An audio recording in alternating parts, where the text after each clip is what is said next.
진압군 20여 곳에서 50여 회 시민 상대 발포. 김성걸 편집위원. 5.18 민주화운동 당시 광주 전남 일원에서 20곳 이상에서 50여 차례에 걸쳐 진압군이 시민을 향해 발포한 것으로 집계됐다고 5.18 민주화운동 진상규명조사위원회가 발표했다. 조사위는 16일 서울 중구 사무실에서 대국민 보고회를 갖고서 광주 전남 지역의 계엄군 진압작전을 재구성한 결과 이같이 집계됐으며 병원 진료 기록과 보상심의 서류를 분석한 결과 총상에 의한 사망자는 총 135명이고 총상에 의한 부상자는 300명 이상이라고 말했다. 특히 많은 피해자가 두부 및 흉부 등 치명적 부위에 총격을 당했다고 조사위는 덧붙여 총격이 매우 공격적으로 자행된 것으로 확인했다. 조사위에 따르면 계엄군의 첫 발포는 1980년 5월 19일 오후 4시 50분께 광주고등학교 앞에서 시작됐다. 이어 20일 오후 11시께 광주역 인근에서 발포가 이뤄졌고 21일에는 11공 수여단과 7공 수여단이 배치된 전남도청 1원과 3공 수여단이 배치된 전남대 1원에서도 발포가 있었다. 그리고 조선대 앞, 학동, 지원동, 송암동 등 계엄군이 배치된 대부분 작전 지역에서 발포와 그에 따른 피해가 있었다는 것이다. 또 도청 앞 집단 발포 상황에서 공수부대는 흩어져 횡대로 앉아 싸와 서서 싸 자세로 동시에 여러 곳에서 사격한 것으로 확인됐다고 조사위는 말했다.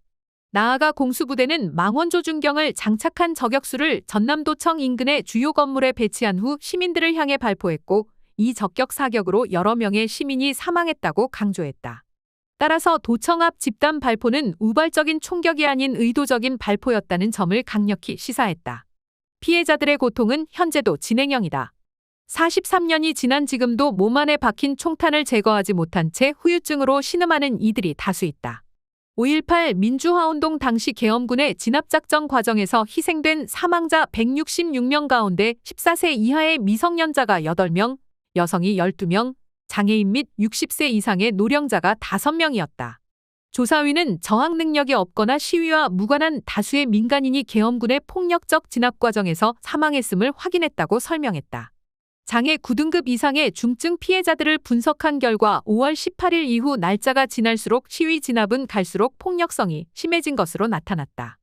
5월 18일 부상자 442명 중 44명, 19일 부상자 431명 중 58명, 20일 부상자 308명 중 59명, 21일 부상자 346명 중 108명이 장애 9등급 이상의 중증 장애를 얻었다.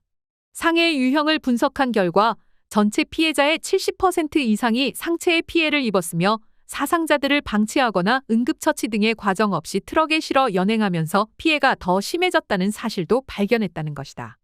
진료 기록과 보상심의 서류로 분석 가능한 상해 피해는 2,617명으로 집계됐다. 조사위는 또 발포 지휘계통과 연관된 중요인물 70여 명을 조사한 결과가 전두환 당시 보안사령관에게 발포 책임이 있음을 시사한다며 첨단 조사기법을 동원해 책임 소재를 명료하게 규명하겠다고 밝혔다. 육군본부 보안부대장 김모 대령은 12.6 후 이희성은 실권이 없는 사람이었고 참모차장 황영시가 광주 진압작전의 실질적 사령관이었는데 황영시를 움직인 사람은 전두환 사령관이라고 조사위에 밝혔다. 아울러 코브라 공격 헬기에서 20mm 벌컨 연습탄 사격이 이뤄진 정황이 발견됐다.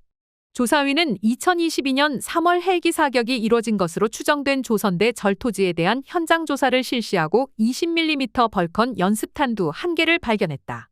벌컨포 특성상 단발 사격은 불가능해 주변을 수차례 추가 조사했지만 탄두를 더 발견하지는 못했다고 조사위는 밝혔다. 조사위는 2018년 제정된 5.18 민주화운동 진상규명을 위한 특별법이 2019년 12월 26일 시행됨에 따라 만들어졌다. 조사는 오는 12월 26일에 종료되며 조사위는 내년 6월 종합보고서를 채택해 대정부 권고안을 제시하게 된다.